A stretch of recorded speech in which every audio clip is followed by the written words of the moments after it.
नमस्कार भाई। कैसे हैं आप सब? आशा करता हूँ बढ़िया होंगे और अपनी अपनी पढ़ाई कर रहे होंगे भाई, है ना।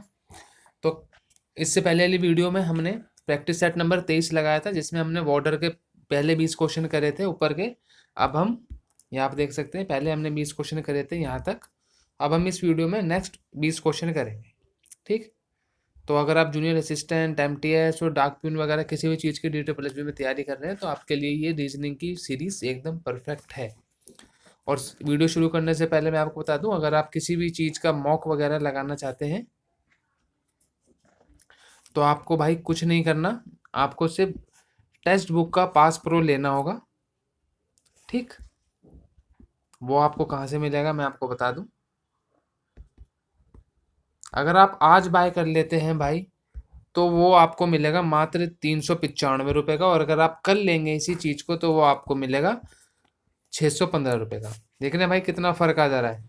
सीधा सीधा आपका 220 रुपये का फ़र्क आ जाएगा। 215 यहाँ, 5 है, सीधा सीधा आपको 220 रुपये बढ़ जाएंगे। तो अगर आपको अपनी किसी भी आप एग्ज़ाम की तैयारी कर रहे हैं, तो आप टेक्स्ट बुक का पास प्रो ले सकते हैं। मेरा कूपन कोड CH यूज़ करेंगे तो आपको 12% एक्स्ट्रा ऑफ और मिलेगा। ठीक है। तो भाई आज सिर्फ 14 दिसंबर तक ही है ये। अगर आप तो 14 दिसंबर को ये वीडियो देख रहे हैं तो बाय कर लेना, नहीं इसके बाद देख रहे हो तो किसी और सेल का इंतज़ार करना। ठीक है। आप करते हैं अपनी वीडियो स्टार्ट। करें भाई, पहले क्वेश्चन से स्टार्ट करें। श्री गणेश करके नाम। Based only on common sense. सिर्फ कॉमन सेंस लगानी है भाई, कोई फालतू चीज़ मत लगा लेना। ठीक है। कभी बोलो कि हमारे में ज़्यादा दिमाग है, तो क्वेश्चन ने पहले बोल दिया है कि सिर्फ कॉमन सेंस लगानी है।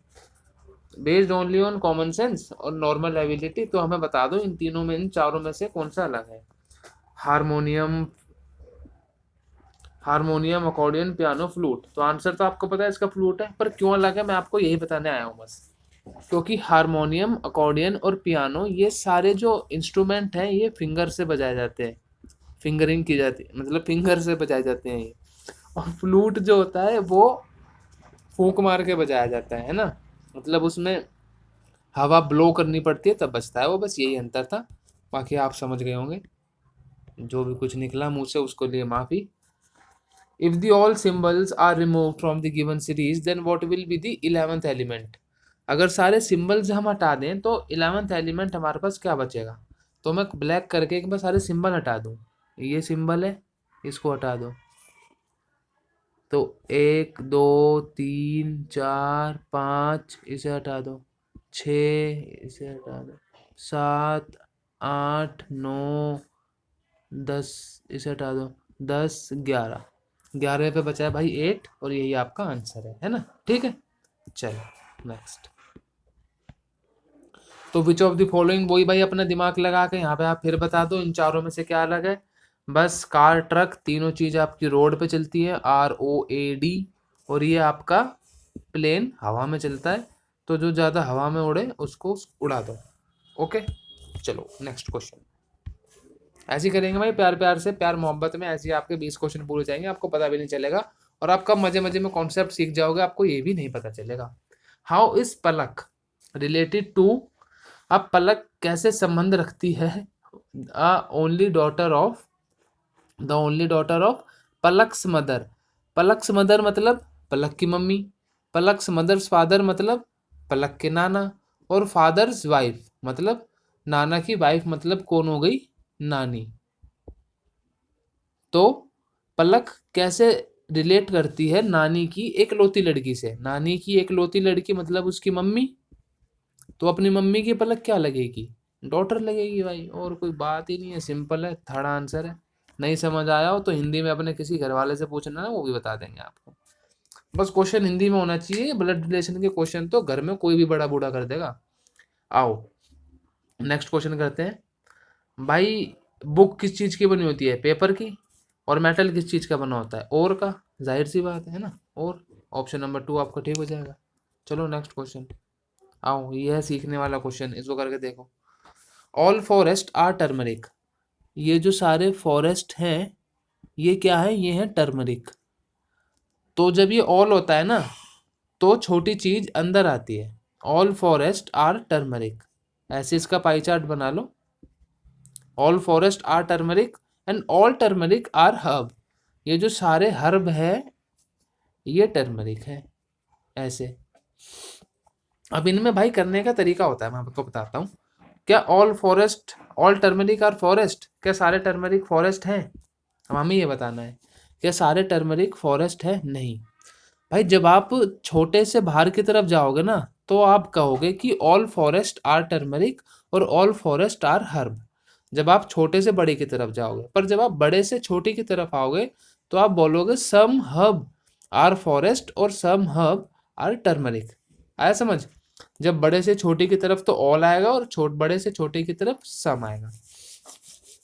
तो ऑल टर्मरिक आर फॉरेस्ट, क्या सारे टर्मरिक फॉरेस्ट है? नहीं, कुछ टर्मरिक फॉरेस्ट है, मतलब सम टर्मरिक आर फॉरेस्ट, तो पहला गलत हो गया। ऑल हर्ब्स आर फॉरेस्ट, सारे हर्ब्स फॉरेस्ट है? नहीं, तो ये भी गलत हो गया। नाइदर वन और टू, ठीक है, कोई भी फॉलो नहीं हो रहा है। चलो नेक्स्ट क्वेश्चन।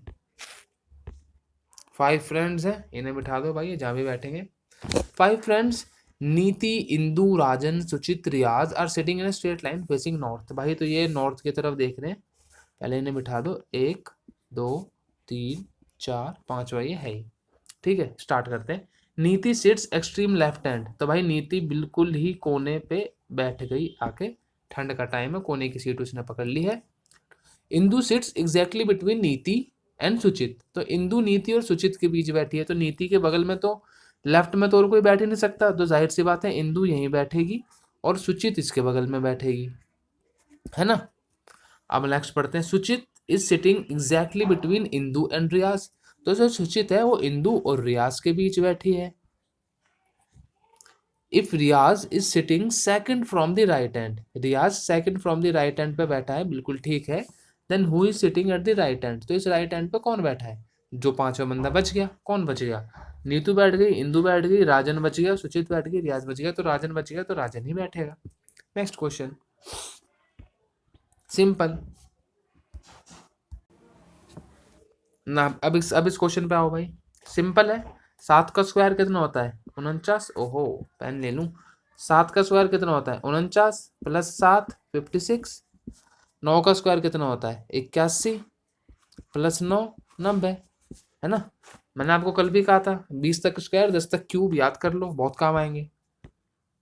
अब इस क्वेश्चन में देखो, 7 23 21 30, अब इसमें आपको कुछ समझ नहीं आ रहा तो आपको एक छोड़ के तो कुछ समझ आ रहा होगा। 7 से 21 पे जा रहा है, 21 से 28 पे जा रहा है, तो 28 से 35 पे जाएगा, 35। 23 से 30 पे जा रहा है, 30 से 37 पे जाएगा, तो 37 और 35 का है ऑप्शन नंबर 1 में, बिल्कुल ठीक है। चलो भाई, ये मैं जल्दी नहीं करा रहा, ये आपके ना क्वेश्चन ही इजी हैं, इसलिए ये आराम से हो रहे हैं। पहले वाले सेट में आपने देखा थोड़ा टाइम लगा था, क्योंकि वो क्वेश्चन अच्छे लेवल के थे। ये क्वेश्चन सारे इजी हैं, इसलिए जल्दी हो रहे हैं। नेक्स्ट, इंग्लिश का एक चैप्टर है प्रीपोजिशन, मैथ का एक चैप्टर कौन सा होगा? Percentage, simple. नेक्स्ट भाई, ये क्वेश्चन मैं आपको होमवर्क दे दूं, अगर आप आप कह रहे हो बहुत इजी इजी हो रहा है, तो भाई ये क्वेश्चन मैं आपको होमवर्क दे देता हूँ, ये मुझे करके बताओ कैसे, ठीक है। इसका मुझे रीजन बताना कमेंट में, आंसर तो आपको पता है, कमेंट में आपको मुझे इसका रीजन बताना है कि ये क्यों है, ठीक है। देख लो एक बार, 2 मिनट, चलो कमेंट में मुझे इसका रीजन बताना है। भाई ये चीज मैंने आपको भी सिखाई है, all turmeric are fennel, all turmeric are fennel, है ना। All fennel are sesame, all fennel are sesame. तो अब इसने क्या पूछा है? All sesame are turmeric, all sesame are turmeric नहीं, सम सीसम आर टर्मरिक, ये नहीं होगा। All sesame are fennel, all sesame are fennel भी नहीं होगा, सम सीसम आर फनल, तो नाइदर 1 और 2 फॉलो हो जाएंगे। नेक्स्ट पे चलते हैं। आओ ये देखो भाई, भाई इसके लिए आप अपने कहीं कॉपी में ABCD लिख लो, क्योंकि इसका मैं आपको सिंपल आंसर बता देता हूँ। देखो अगर आप अपनी ABCD में देखोगे तो O से पीछे होगा N, है ना, और W से आगे होगा X, और L से आगे होगा M। तो इससे हमें क्या पता चला? जब वोवल से हमें पीछे जाना है, कॉन्सोनेंट से हमें आगे जाना है। तो C से हम अगर आगे जाएंगे तो आएगा D, बिल्कुल ठीक है। A वोवल है, पीछे जाएंगे आएगा Z, बिल्कुल ठीक है। और T कॉन्सोनेंट है, आगे जाएंगे U, तो ऑप्शन नंबर 1 ठीक होगा, ठीक है भाई। चलो नेक्स्ट क्वेश्चन।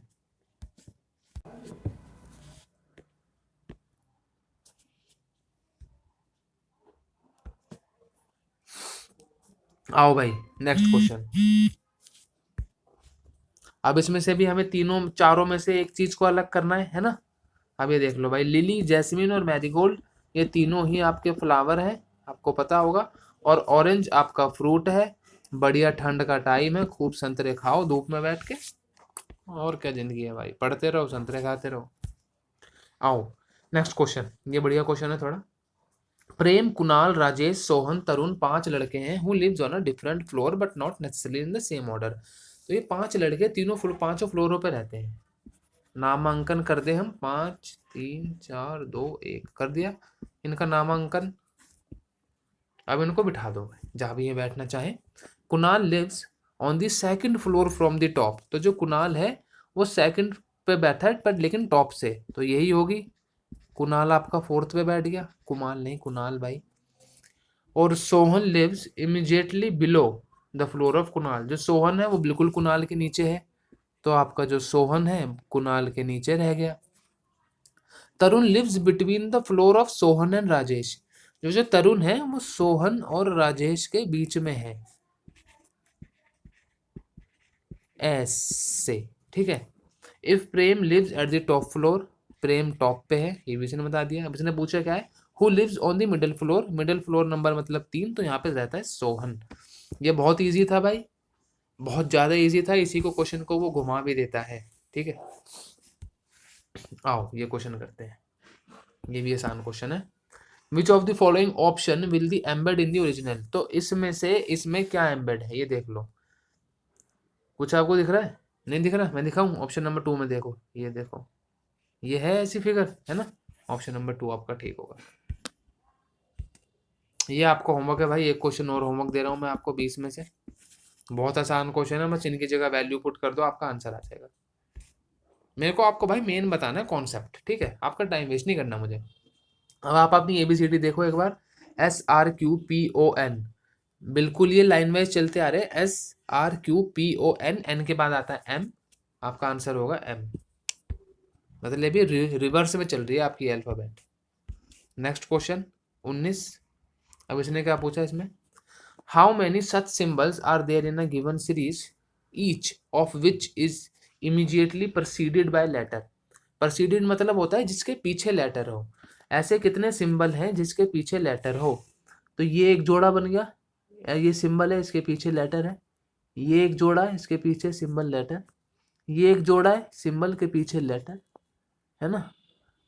और ये एक जोड़ा है सिंबल के पीछे लेटर, ये जोड़ा सिंबल के पीछे लेटर। तो कितने जोड़े बन गए, 1 2 3 4 5। Option number 4 5। आओ लास्ट क्वेश्चन है हमारे आज का, क्वेश्चन नंबर 20। नाइफ काटने के काम आता है, शील्ड गार्ड करने के काम आता है ना। शील्ड मतलब कवच, कवच हमें गार्ड करता है, मतलब बचाता है। ग्रिप, राइट, मैग्निफिकेशन ये तो कुछ भी नहीं होता, हमें गार्ड बचाता है। तो इसी के साथ हमारे आज के जो क्वेश्चन हैं वो होते हैं खत्म। नीचे से जीके शुरू हो रही है। तो भाई आज आपने 20 क्वेश्चन कर रहे होंगे, बहुत जल्दी हमने 13-14 मिनट में ही 20 क्वेश्चन कर लिए, क्योंकि क्वेश्चन ही इजी थे। हमारी स्पीड, ऐसी बात नहीं है कि हमारी स्पीड बहुत ज़्यादा तेज़ थी। हाँ आपकी भी स्पीड ऐसी हो जाएगी धीरे धीरे, जब आपकी प्रैक्टिस हो जाएगी ना बढ़िया, तो आपकी भी स्पीड ऐसी हो जाएगी। तो मिलते हैं अगले वीडियो में अगले सेट के साथ, तब तक के लिए पढ़ते रहो और अपना ध्यान रखो।